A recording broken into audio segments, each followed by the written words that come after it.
March the 10th. My righteous one will live by faith. Hebrews chapter 10, verse 38. Often our feelings and emotions are mistakenly substituted for faith. Pleasurable emotions and deep, satisfying experiences are part of the Christian life, but they are not the essence of it. Trials, conflicts, battles, and testings lie along the way and are to be counted not as misfortunes, but rather as part of our necessary discipline. In all of these various experiences, we are to rely on the indwelling of Christ in our hearts, regardless of our feelings, as we walk obediently before Him. And this is where many Christians get into trouble. They try to walk by feelings rather than by faith. A believer once related that it seemed as if God had totally withdrawn Himself from her. His mercy seemed completely gone. Her loneliness lasted for 6 weeks until the heavenly lover seemed to say to her, "You have looked for me in the outside world of emotions, yet all the while I have been waiting inside for you. Meet me now in the inner chamber of your spirit, for I am there." Be sure to distinguish between the fact of God's presence and the feeling of the fact.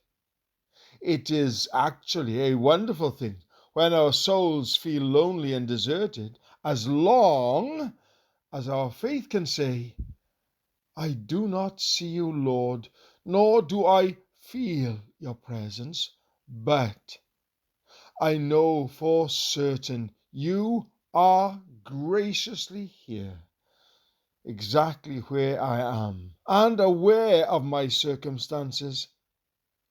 Remind yourself again and again with these words, "Lord, you are here. And though the bush before me does not seem to burn, it does burn.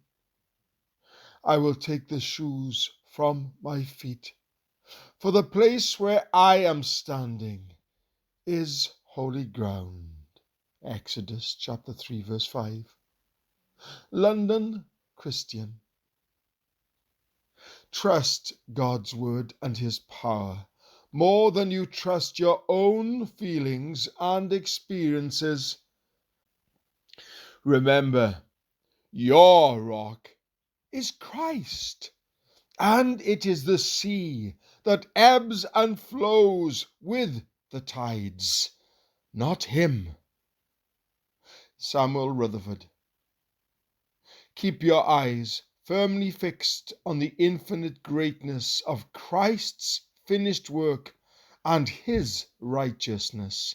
Look to Jesus and believe. Look to Jesus and live. In fact, as you look to Him, unfurl your sails and bravely face the raging storms on the sea of life. Do not exhibit your distrust by staying in the security of the calm harbor or by sleeping comfortably through your life of ease. Do not allow your life and emotions to be tossed back and forth against each other like ships idly moored at port.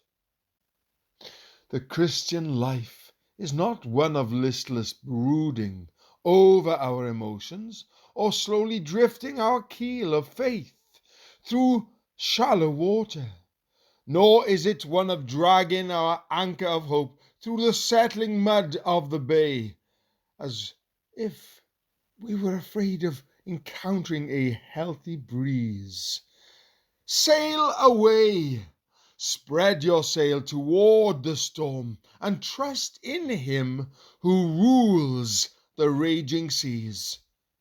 A brightly colored bird is safest when in flight. If its nest is near the ground, or if it flies too low, it exposes itself to the hunter's net or trap. In the same way, if we cower in the lowlands of feelings and emotions, we will find ourselves entangled in 1,000 nets of doubt, despair, temptation, and unbelief.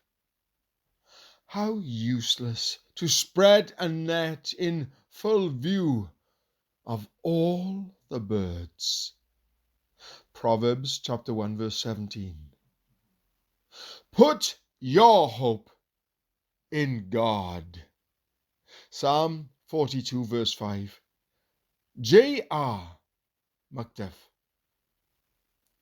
When I cannot feel the faith of assurance, I live by the fact of God's faithfulness. Matthew Henry.